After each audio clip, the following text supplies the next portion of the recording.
get right into the podcast here today, guys. Welcome to the Healthy Humans Podcast. This is episode number 13, officially the seventh episode of season 2. So really excited about that. We are going to be recording this live, which is, I guess if you're watching this right now, you are already live, which is fantastic. And we're going to be watching this via Twitch at Finley the Dog Gaming, where I stream a variety of games in the live portion of this podcast. So happy to see you guys all here. We're going to get started here in just a little bit. But before we do, I want to start off with just a big thank you to everyone who has been listening in so far. We've seen some huge growth so far in the month of October. Today is November 1st. So that's when I actually go through and check all of my socials, things like that, and see what progress we've made, and then set some goals moving forward as well. We want to make sure that we are bringing you guys the most amount of content possible. That way you guys can get the best out of this podcast. So anyone who makes content knows that for every hour you guys put in requires a lot more time behind the scenes. So again, really thankful for everyone who does listen in. We've been seeing that watch time just go up and up, more listeners, more viewers, all of that fun stuff. So again, thank you so much. Right now, if you guys are watching, make sure you guys subscribe. So that's a really great way to help out the podcast on Twitch, especially if you have Prime Gaming on Twitch. That means you have that subscription already ready. Drop it in there. One thing I want to get you guys, kind of inform you guys about as well, is the podcast purpose. I know a lot of the times when looking over the analytics that you guys are watching most of the podcast, and especially the first third of the podcast. So it's usually about the first 20 minutes on average, according to my YouTube statistics. So I want to make sure that we cover the purpose of the podcast and the thesis at the beginning so you guys know what you guys are getting into, and hopefully you guys will stay around till the end. So the purpose of this podcast is to bring education to everybody, especially my online community of gamers, streamers, and creators. And we're going to be covering health, fitness, nutrition, and overall wellness. In this growing world here, guys, personal health and well-being is more important than ever. Make sure you guys tune in on Twitch at Tuesdays at 9:30 or watch on YouTube. That's where we're going to be posting the recap for this. You guys, again, have just been blowing that up with the watch time. So again, super thankful for you for doing that. You can also listen to the audio version, which we've got Anchor, Spotify, Google Podcasts, and on Pocket Casts as well. If we make if we make enough in ads and subscriptions and things like that, we'll also be branching out to other podcast platforms as well. One of the biggest ones is going to be Apple Podcasts, but that does cost a small fee, and we just aren't quite making that amount right now. But if we do, we'd love to get that out there as well. So what we're going to be talking about today, guys, is the poll. We're going to be talking about the next of our fundamental movements in our fundamentals series. We only have one more episode after this in the fundamental series. Then we might take a little bit of a break for a little bit, but we'll see. Really just depends. But today we're talking about the pull, most often seen as the pull up. And you might be saying, hey, I can't do a pull up. And that's all right, because we're going to go over strategies for that later in this podcast. So stick around. You got to stay till the end. That's going to really help out. But we're going to be going over why this is one of the best movements for overall stability and posture. And we're going to be only covering really just a fraction of the movements that it's going to be available to you in a gym setting, just because we'll have so many more resources over on Patreon. Really, we could talk about different pulling movements for hours and hours and hours, and we do want to keep this nice and concise. Today, we're just going to be covering the basics and benefits this move might take, so the pulling movement in different forms, the benefits of the pulling movement, and the importance of positioning and targeting different muscle groups, and the importance, obviously, in aging and function. Again, we all get older. Aging is an inevitable process, so we want to make sure you guys are best prepared for that process. We're going to be starting off with the basics and benefits. Our first movement here, guys, you guys probably saw already in that first slide, is going to be the pull-up. This is a full body movement here, guys. This is one of the best movements you guys can do, but again, it's not super accessible. So we want to make sure that we are training you guys to not only just be able to do a pull-up, but also train that movement pattern. So a lot of times if somebody is getting into the gym and they're like, hey, I'm a bigger person, so for me, I am about 280 right now. That is a lot of weight to move against gravity. So if you're like me and you're like, hey, I can't just like do a pull-up, there's a lot of different ways where you can actually train that movement pattern based on and regardless of how much you actually weigh, because that's going to be the biggest form of resistance, and 280 pounds is a lot of weight. So we want to make sure that regardless of who we are at, we're giving different forms and making this a little bit more accessible for people. Often when I am training clients, I will use bands or assistance machines to teach my clients actually how to do a pull-up. So that way they can strengthen that movement form and then over time go through that progression pattern where then they can start to get to do a pull-up. Most people, unless you have like a really thin frame, most people can't just hop on a bar and do that. It takes time, it takes training, and it's just you against gravity at that point. So we want to make sure that we are giving you guys a little bit of a progression. So if you have like different elastic bands at the gym, loop those around your feet. Do that in such a way that you're not going to end up on a gym fail video, because that's no fun. If you guys have seen those, that's pretty tough to watch. But make sure you guys are doing that safely, obviously. But one of the machines you'll usually see at a gym is an assisted pull-up machine. This is where you're going to be putting your knees on a platform and you actually select a weight, and that weight is going to be counterbalancing your overall body weight. So it's a really great way to essentially make yourself lighter and be able to do that position. And they're really, really, like, you can use them also for tricep dips and things like that. So they do get a lot of movement. It's actually one of the machines I see people use most often. It's actually one I use most often myself because it is a great way to train that movement pattern. Last thing we want to talk about in just kind of the basics and benefit of this is actually a really metabolic movement as well. It's really good for weight loss and strength building because it's targeting the biggest muscle groups in that back. It's going to make everything nice and strong, and it's going to just put you into the position where you can actually do that movement. Coming up next, we do want to cover the joint check here, guys. So just going over really, really quickly what's going on in these diagrams so you can kind of have a better idea and not just say, oh, look, the guy went from position A to position B and not really know all the details that are going into that. So we want to make sure we cover that as well. So first thing we're going to talk about here, guys, is grip and hand position. Right now, this is just kind of a standard grip, just slightly outside of shoulder distance, palms facing out. You can also do this with palms facing in. That turns it into a little bit more of like a bicep heavy movement. So you can target the arms a little bit more as well, especially if you are to have the hands facing in and more narrow. That is really, really going to target those arms quite a bit. So again, really, really good movement for that. Then we want to look at the elbow position. So the elbow position from the starting position is fully extended. And then if we look at the finishing position, it's actually going up at an angle here. A lot of times when I'm training my clients, I'll usually train them to actually just go to 90 degrees or slightly above. Kind of depends. If you're using an assisted pull-up machine, a lot of times if you have achieved this angle, you're actually back in the resting position. So sometimes that's not always applicable, but with bands and things, it's a lot better to get that full range of motion. So keep that in mind. We're going to be targeting the core quite a bit. And a lot of times we want to make sure that the core is engaged here. Even though the lats, these big muscles that are highlighted here on the back, are the ones doing most of the actual pulling movement, the core is going to keep the rest of the body steady.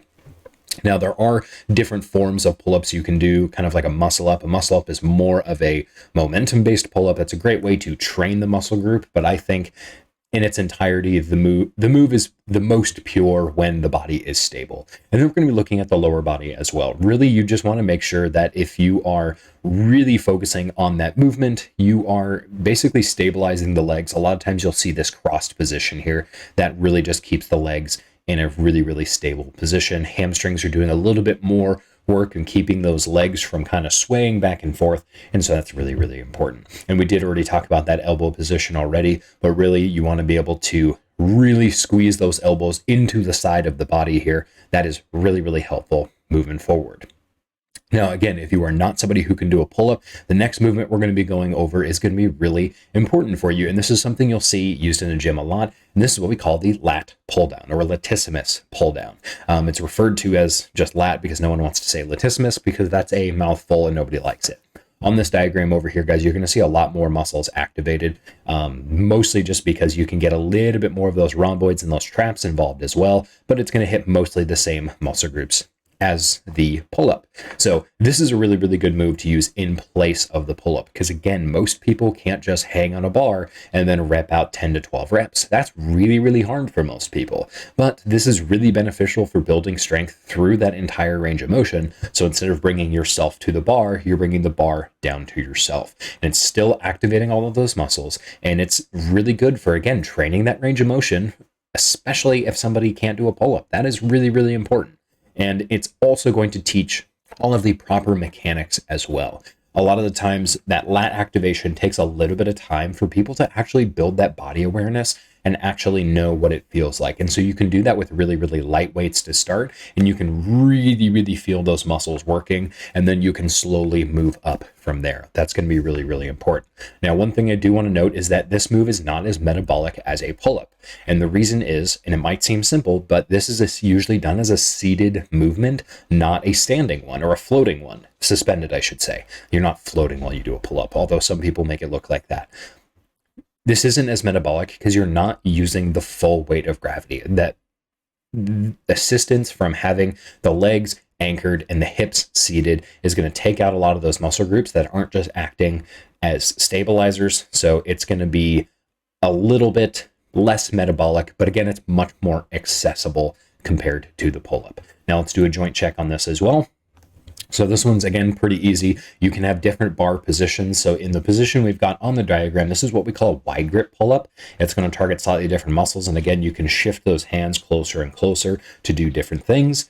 You can shift the hand grip themselves. So palms facing back or palms facing forward. Both are accessible, but pulling that bar down is really, really good for teaching people how to engage that back. So just keep that in mind. Same thing as you're going through. You want those hips stabilized. I usually tell people, like, when you're seated, you want to still be squeezing those glutes and have a little bit of tension in those legs to make sure you're stabilizing the entire body. Core needs to be engaged, but again, that elbow drive is going to be really, really important. Bringing that elbow into the side of the body, very, very important as you're going through.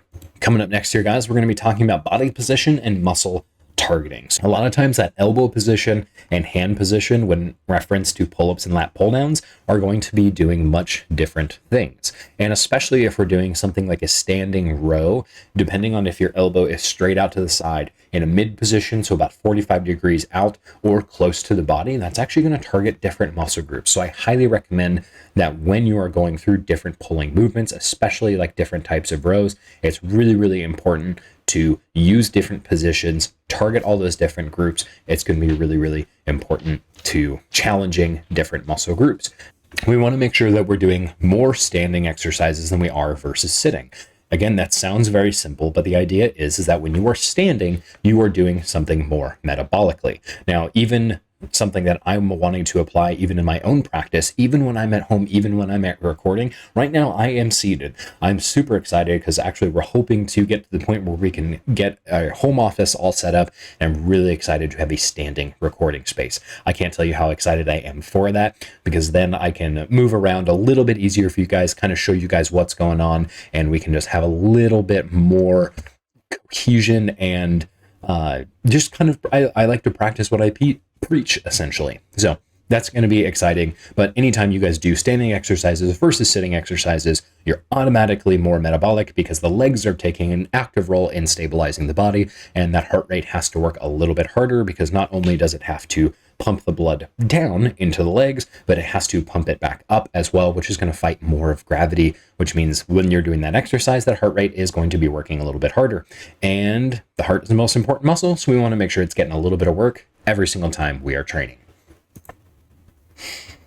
Coming up next here, guys, we're going to talk about common injuries.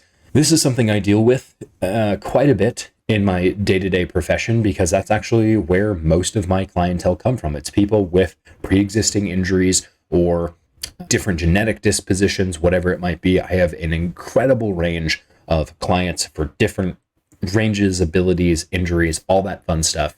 Really, it's not fun, but it's something that we work with quite a bit. Now, the first thing I want to talk about is kyphosis. Now, if you are watching this and you are sitting at a desk and you find that your shoulders are kind of slumping forward right now, that's what we call kyphosis. But that is reversible in most people, especially young people. And I say young, basically anybody under the age of 55.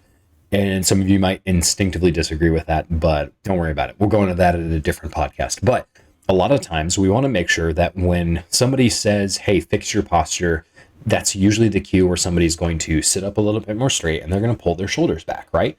You're going to be kind of in that upright, more of an attentive position.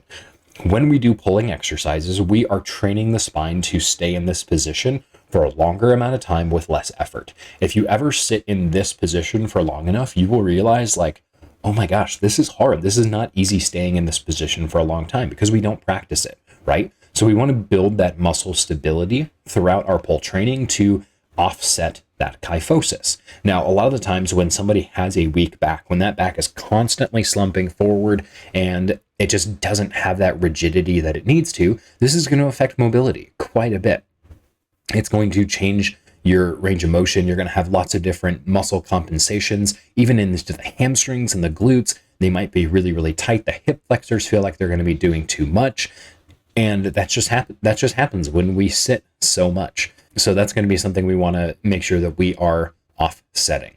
Now, the next thing we're going to talk about is arthritis. Now, you might be thinking, dude, I'm like in my 20s, 30s, 40s. I don't have arthritis. It's something I don't need to worry about. But it's actually something everyone needs to be actively fighting against, because you are going to have the largest amount of bone mineral deposition, or bone mineral density, I should say, in the early part of life. When you go through that aging process, as time goes on, that bone mineral density is going to slowly decrease. Now, if you are inactive, it's going to increase or decrease really, really quick. But if you are staying really, really active, that bone mineral density is, over time, it's still going to decrease a little bit, but it's going to be at much more of a level process. You're not going to see that big drop in bone mineral density that leads to issues like arthritis, osteoporosis, osteopenia, things like that. And really that's because the load that you're putting onto those bones while weight training is going to increase the amount of bone mineral density, especially in what we call spongy bone. Now, the vertebrae themselves are actually semi-hollow on the inside. They have the appearance of a sponge. That's kind of what it looks like. Obviously, this is a rigid structure, but that sponge actually allows the vertebrae to flex up and down a little bit, because if they didn't, then we wouldn't be able to hold load very well, and the discs themselves would actually herniate a lot easier. So when that vertebrae is able to compress, we're actually able to sustain a load, which is really good. If we weren't able to sustain load, we actually wouldn't be able to move anything around.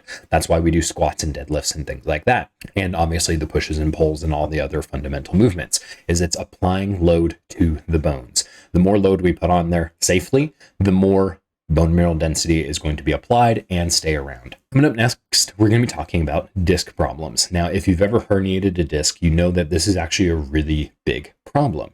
Herniations and tears can occur if the back is not properly supported by the musculature. It can obviously also happen in acute circumstances, so things like car accidents and acute injuries. There are instances of that happening, but it's really, really important that those discs stay nice and strong. And the musculature, which when we're building up the lats, the rhomboids, the traps, and all of those internal muscles to the spine, it is going to essentially provide a muscular shield around those bones and those discs, the soft tissue that we really, really don't want to injure, especially when we're talking about something that's so close to the spinal cord. We want to make sure that that is all flowing nice and smoothly. Then we also want to talk about postural restrictions as well. I mentioned earlier that if you were sitting at a desk all day, you most likely have a weak posture and a slightly weaker back. You might have heard me say this before, but sitting is the new smoking. It is the worst thing most of us do in our daily day-to-day basis that contributes to poor health. And that's why the purpose of this podcast is to really encourage you guys to get out, move, lift some heavy things, do so with good form, is so that we can really combat that sitting restriction, because that, again, it's so bad for the body. But again, most of the people who follow me on social media are gamers, creators, streamers, podcasters, things like that. These are professions that ultimately end up spending hours sitting in front of a screen, editing, making your creations. But I want to make sure that you guys can do that for as long as possible. So that's where we're coming from with this. And then we also see weakness and loss of function as well. When the back is weak, it puts the rest of the body in a bad position when lifting. You've probably heard of people who throw out their back when they try to lift something. It's often because those muscles can't stabilize the spine, or the legs are not weak enough and the legs are not, in play, things like that. This happens a lot in deconditioned individuals or people who just have bad movement technique. But a lot of the times, if that back is not strong, it increases the risk of those injuries. And we want to make sure that we are decreasing that injury risk, because if you guys don't know this, PT clinics are fuller than they need to be, and we're trying to keep as many people out of those as we can.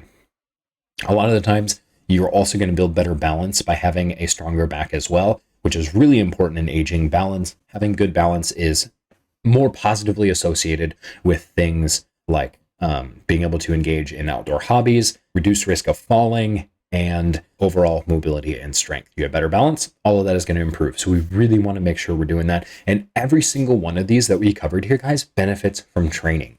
I try to go through at least once a week with my clients and make sure that they do some sort of pull training. Really making sure we hit that movement group hard, making sure people are really using that entire structure. And a lot of times we'll throw these in with HIIT trainings, things like that.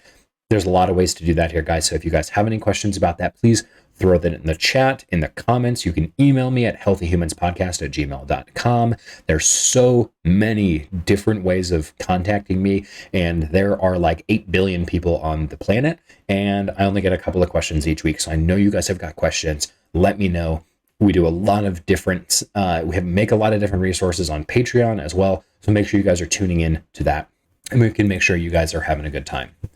What we're going to dive into next is really kind of a deep dive into aging and function with concern to the pull. Now, last week, we also talked about the hinge. We talked about the hinge 2 weeks ago. Sorry about that. But the hinge is going to target the hamstrings and the glutes, and then the pulls are going to be targeting most of the back. So those muscle groups are all intertwined. They're what we call the posterior chain. The posterior chain is essentially a grouping of muscle and fascia that runs basically from the top of your head all the way down your back, your hips, your hamstrings, your calves, all the way to the bottom of the feet. All of that is interconnected. So when we see a problem with one area, it's going to cause adjacent muscle groups to suffer and overcompensate and things like that. So we want to make sure that we are targeting the lower portion of the posterior chain with the hinges and the upper portion of the posterior chain with the pull. That's the whole reason we can keep a really, really good posture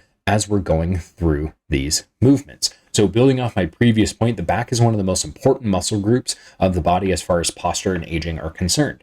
Now, the reason this is because the spine is in the very back portion of the body. So if we look at the body from like kind of a side view, right, the spine is not going straight down the center of the body. It's actually located in the back. If you take a look at our kyphosis and our lordosis spinal deformity types, these are atypical. These are not the typical spines, but you see these are located towards the back of the body. It's not a center column that runs down. So if we take that and kind of look at the physics perspective, all of your organs and the anterior muscles of the body, they are suspended in front of the spine. So we have all of that extra weight essentially pulling you forward all the time. That's why we see posture slumped forward and usually not slumped backwards. Although we will talk a little bit about lordosis as well, but that's more of exterior or excessive extension in the lower back, specifically the lumbar spine, but we'll get to that in just a second. But because we have all of those organs and muscles, everything suspended in front of the body, the center of gravity is actually located about an inch or two behind your belly button. So that entire weight of the body is pulling the spine forward. So making sure the back is strong is going to keep the spine in place. It is going to not lend itself to these extra issues of scoliosis, kyphosis, and lordosis. And that's really, really, we want to make sure that we're not doing this. Now, you guys are going to be seeing those diagrams off to the right side here. You're going to see, we're just going to sum these up really, really quickly. So scoliosis is usually what we would consider lateral deviation. And this is just a really big simplification here, guys. Lateral deviation in the spine. Kyphosis is going to be excessive. Oh my goodness, I can't talk today. Excessive flexion of the upper spine, or what we call the T-spine, your thoracic spine. And then lordosis is going to be kind of excessive extension, or kind of that lean back of that lumbar spine. That's how I always remembered it, actually, going through school. Lordosis starts with an L. It targets the lumbar spine, also starts with an L. Fun little ways of remembering that. But those are really, really common things. Now, a lot of the times, these are caused by muscle imbalances and sitting or standing or performing tasks in a posture consistently over time for years and years and years. So we want to make sure we're offsetting that as much as we can. A weak back does not lend itself to graceful aging. So keep that in mind guys, I want you guys to all be the really cool old people that are able to do all the activities you want to, and also, be able to sit at a chair comfortably. That is something that some people cannot do. So I want to make sure that you guys are getting the most out of your life. Coming up next, we're going to be talking about movement progression. So when we're talking about pull-ups and lat pull-downs, we're going to be talking about some different ways to really benefit these movements. Now, when we're talking about pull-ups, we're going to talk about using bands, using eccentric pull-ups, and assistance machines. So if you are able to just jump on a bar and do a set of 10, that's fantastic. Then we're going to talk about how to progress that. So when you're looking at your set programming, a lot of the times we'll see, 3 sets of 10. That's a super common program number of sets that we're going to do. So that is 30 reps total. Now, when you are strength training, we want to make sure that we have a consistent amount of rest as well. If you are looking for more endurance type workouts, we're going to increase that rep count, decrease that weight, and decrease the rest time as well. So a endurance style pull-up routine might be 3 to 4 sets of 12 to 15 reps with 1 minute of rest in between. Now, if you're listening to that right now and you say, that sounds impossible, because again, 3 to 4 sets of 12 to 15 reps is like that could be upwards of 60 reps of pull-ups. So if you're like, hey, I can't even do one, how do you expect me to do 60? There's other ways we can do that. So again, one way we mentioned earlier is using bands. So two band brands that I'm going to mention here are going to be Rogue bands and Perform Better. These are 2 pretty common band types that you guys will see in gyms, and we're going to be referring specifically to the monster bands. These are the really, really thick ones. These are meant to be used to do assisted pull-ups. So when you're doing this, you'll tie that band around the top bar wherever you're actually doing the pull-up on, and then you'll want to make sure that you're looping the other band either around the knees or around the foot. I really recommend doing this in a way that you are, again, not going to end up on a gym fail video where you see people just snap that band up into their crotch. That's never fun. So please don't do that. But that is a really, really good way to train yourself. Now, when you are looking at these brands, they don't come with the tension chart associated with them. But if you go online, you can see these products and you can see how much tension that is taking off of the body based on how much it's stretching. And so you can kind of get a rough estimation of how much resistance you're actually moving by taking the tension the band is relieving from the body and just subtracting that from your body weight. And that's going to leave you with an overall number. You can do the same thing with assistance machines as well. So if you kind of have a rough estimate of how much that band is subtracting from your overall body weight, you can use that same number using an assisted machine or a plate-loaded machine so you can see exactly how much is being taken off from the body. Now, we also want to talk about eccentric pull-ups as well. Eccentric movement is the idea that the muscles are elongating but still producing force. We talked about this a little bit in some previous episodes, but an eccentric pull-up would be essentially you're getting into that same pull-up position, but you have a box underneath you. So you're standing on the box, and a great way is to jump up into that position once you get that chin above that bar to lower yourself as slowly as possible down to that box. That lowering motion is going to be a great way to actually build up that muscle group without necessarily performing that concentric action or the raising action of that pull-up to get into that position. So those are a really, really good option as well. And then if we're talking about the lat pull downs, we can always use the 3-check method. Now, the 3-check method is something that I've been piloting myself, and it's been working really, really well for a lot of my different lifts. And I'll tell you guys how this works by using kind of this little diagram that I have right here. So for example, if we're doing a lat pull down and our program is 3 sets by 10 reps by 100 pounds by 1 minute of rest. Those are the 4 variables you should be looking at when you guys are programming workouts for yourself. So sets, reps, resistance, and rest. When you're looking at that, this means we're going to be doing 3 sets by 10 reps. So that's 30 reps by 100 pounds with 1 minute of rest in between. If I finish that workout, I'm going to give myself, usually when I'm writing this down in my notes app, I'm going to give myself just that green check emoji. And that's going to tell me that last time I completed this workout, I was able to hit the full 3 sets at 10 reps at 100 pounds with 1 minute of rest. You said, yes, I was able to do that. And then when I do that on my next workout, ideally 3 to 7 days later, because again, I could do that workout in the same week. I try to do these workouts at least once a week. Then I'm going to try to do that again. And I'm, again, shooting for that second check mark.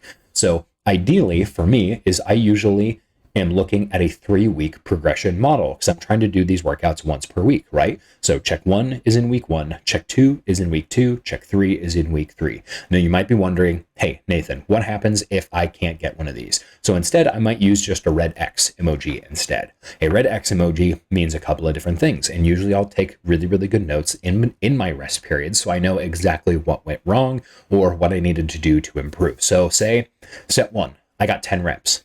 Say set 2, I got 9 reps, and set 3, I only got 7 reps. I'm going to write that down so that way I know I got 10, 9, and 7. So that way, next time I come in, I haven't even given myself that full check mark yet. So to even earn that first check mark, I'm going to go from 10, 9, and 7 reps in my sets to hopefully getting 10, 10, and 10. Now, keep in mind, it might take multiple weeks to actually earn that check mark. But again, this is really establishing that you can actually do that resistance that you are challenging yourself with. So that means if week 1, I got 10 reps and then 9 reps and then 7 reps. Week 2, if I got 10, 9, and 9, I'm still progressing. I'm still actually seeing that improvement, but I haven't quite given myself that check mark yet. So then in week 3, I'm like, okay, I got 10, 9, and 9 the week before. Now I'm really going to try hard to get that 10, 10, and 10. And it might fluctuate a little bit. That's part of the game. That's something you just need to be patient with. But when I'm going through, once I get that 10, 10, and 10 following that sets, reps, resistance, and rest, then I'm going to give myself that check mark. And I say, hey, that's awesome. Then I'm going to try to repeat it 2 more times. Once I've repeated it those 3 total times, or I've completed it 3 total times, repeated it only twice, then I'm going to hit that progression. That is going to be when I improve. And so maybe that can look like a couple of different things. You can change the number of sets, the number of reps, the weight, and the rest period. Those are 4 different ways you can increase the intensity of your workout. And a lot of times people will just do this based on the weight of their exercise. So for example, I might do 2 sets at 10 reps at 100 pounds at that 1 minute of rest. And then my third set, I might add 5 to 10 pounds. So that means I'm going to be doing an overall higher amount of volume, but it's something that's a slow progression. So you might do 100, 100, and then 105.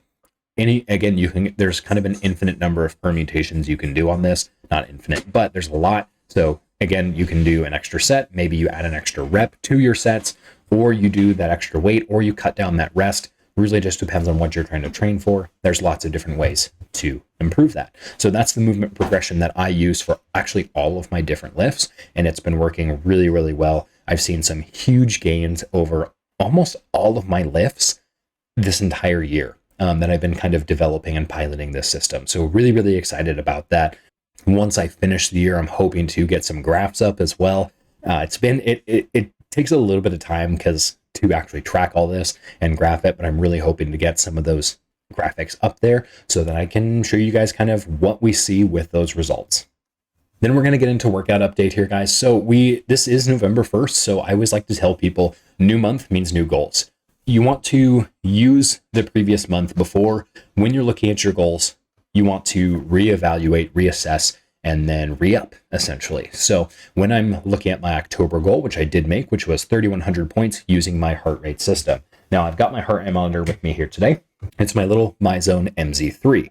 So this died on me yesterday, actually. So I had to track my workout via my watch, not my heart rate monitor, which was a huge bummer here, guys. So I worked out extra hard yesterday to make sure that I could assume that I got the normal amount of points that I needed to hit that 3,100. I know that wasn't necessarily in the spirit of the things, but I plugged this in yesterday and it just never turned on. I was like, crap, I forgot to charge it. So we got that 3,100 points though, based on a very conservative estimate of yesterday's workout, which was awesome. That means in November, because I was able to get that 3,100 points, which I definitely could have gotten better. I took a few days off.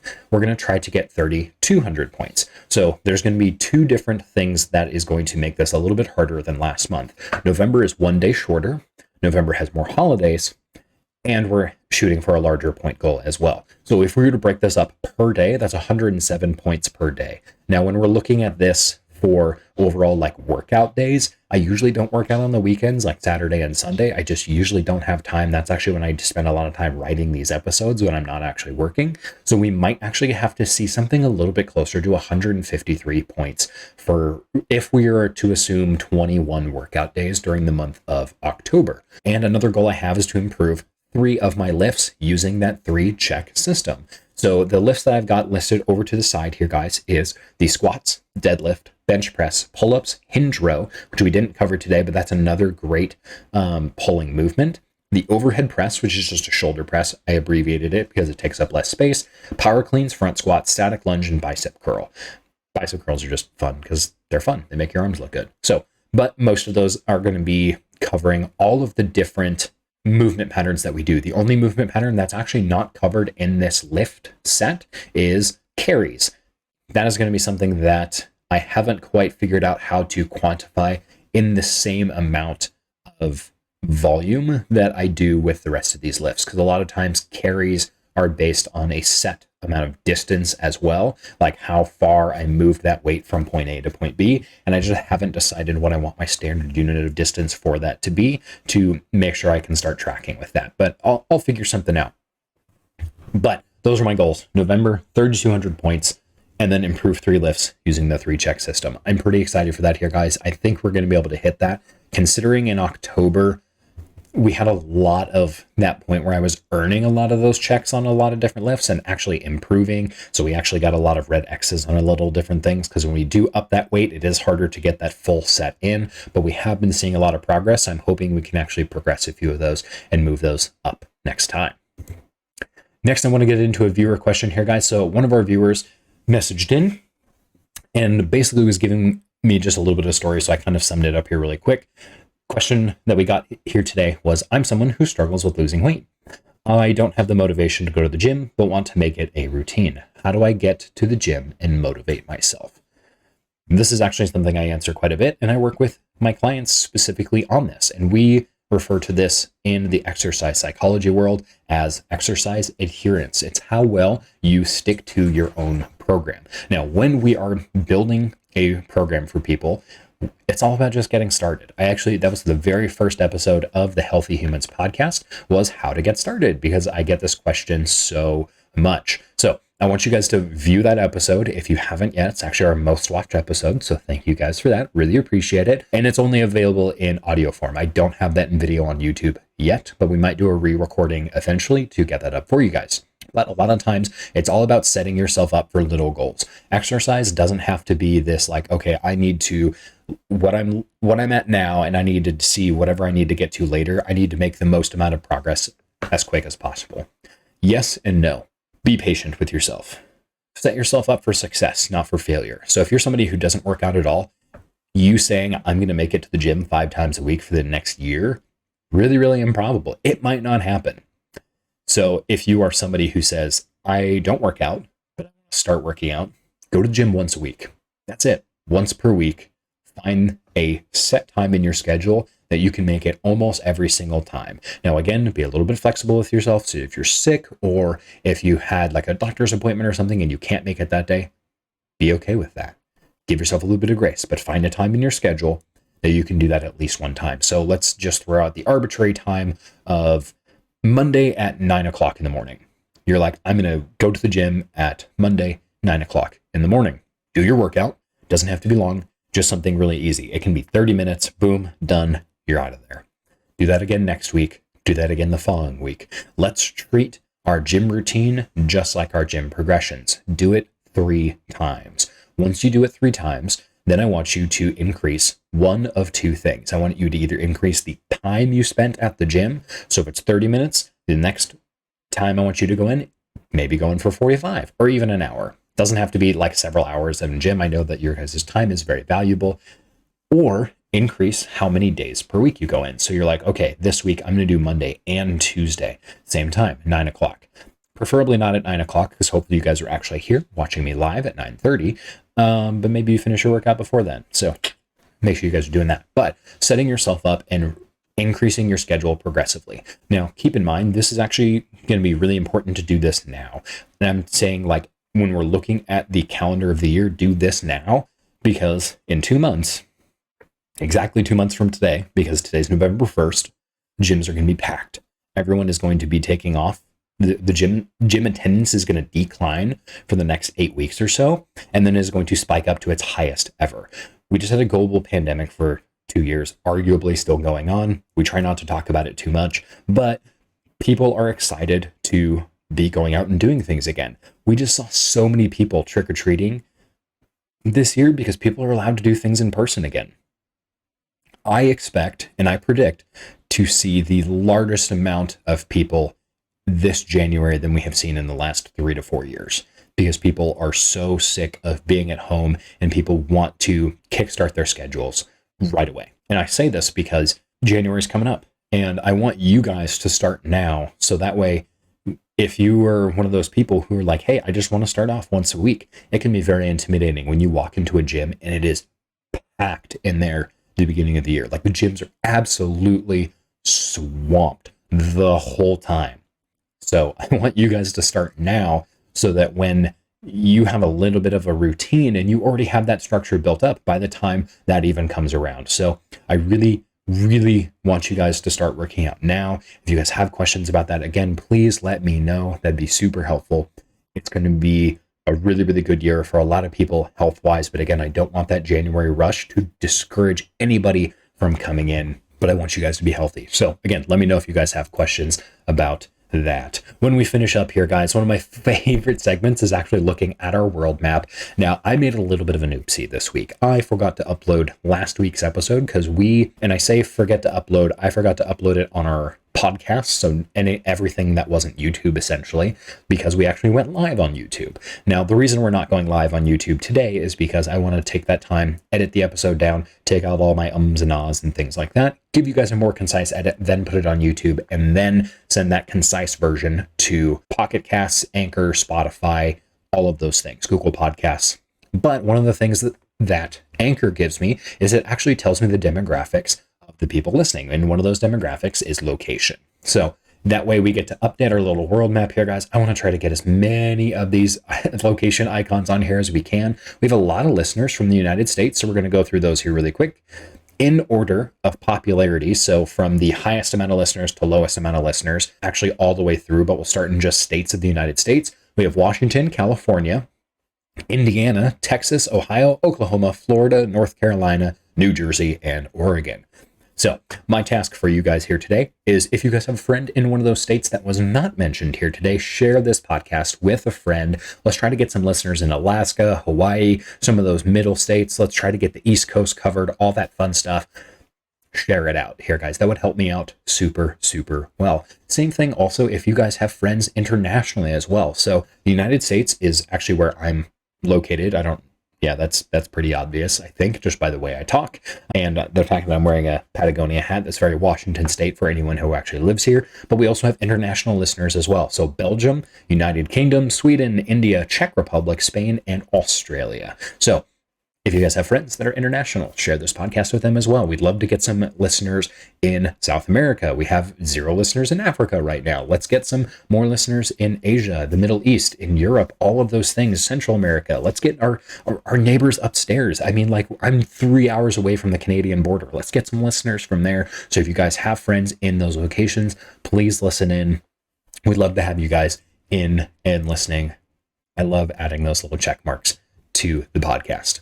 All right, guys, thank you guys so much for listening in today. If you guys are wanting to support the podcast, the best way is to just listen in. Listen to our other episodes here, guys. We've been seeing that watch time get higher and higher amounts of views, but also listening on those other podcasts as well. Please leave comments with questions, feedbacks, and your own experience as well. I love hearing the personal testimonies of people who have started working out and they're losing weight, they're getting stronger, they're seeing these injuries and this pain disappear. We want to see how you guys are improving yourselves. Right now, you can find the Healthy Humans podcast on Spotify, Google Podcasts, Pocket Casts, and Anchor. Those are all of our podcasts on the right side of the screen. I'm leaving a little bit of gap here because, again, if we make enough in support and financial support, then we can start getting places like Apple Podcasts up as well. We also want to make sure we get as much questions as possible so that we can start doing fairly regular AMA episodes, which is Ask Me Anything. So we really want to make sure we get all of your guys' questions answered. You guys can also send different topic requests into me on Twitter, Instagram, or the podcast email, which is at healthyhumanspodcast@gmail.com. Next episode, we are going to be talking about the carry and other stabilizing movements. This is our last episode of the Fundamentals series, not necessarily the last episode of season 2, but we'll see. I'm really excited to do this here, guys. So if you guys have any questions on Twitter, on Twitter, you guys can use the hashtag HealthyHumansPod. So that way I can see what you guys are posting. You guys can catch me throughout the week at Finley the Dog Gaming on Patreon. So that's where you guys can find me here. That is actually a great way to support me financially, or you guys can actually throw a subscription down in Prime Gaming here on Twitch as well. That's super helpful here, guys. Make sure you guys follow on Instagram, Twitch, and Twitter at Finley the Dog. That's super helpful. You can find me on YouTube in 2 different places. So I post my gaming content update at Finley and Theo Entertainment, and I post this podcast on its own channel, which is the Healthy Humans Pod. We've got 5 or 6 subscribers so far, so make sure you guys like, comment, subscribe, all of the YouTube things. That'd be really, really helpful and helps me give more to you, essentially. So thank you again for all of our listeners worldwide. Just remember here, guys, all information discussed on the podcast does not constitute medical advice, and you should always consult your physician before starting an exercise program. Something I want to end with is whenever I finish a training session, I always like to state my 3 rules. Make sure you move around and stretch after you work out. Movement is medicine. Rule number 2, drink water. Make sure you're drinking more water than coffee, alcohol, and other sweet beverages as well. 'Tis the season for fantastic holiday drinks. Let's make sure we're getting that water in, folks. And most importantly, number 3, is have a great rest of your day, be a good human, and we'll see you guys in the next one.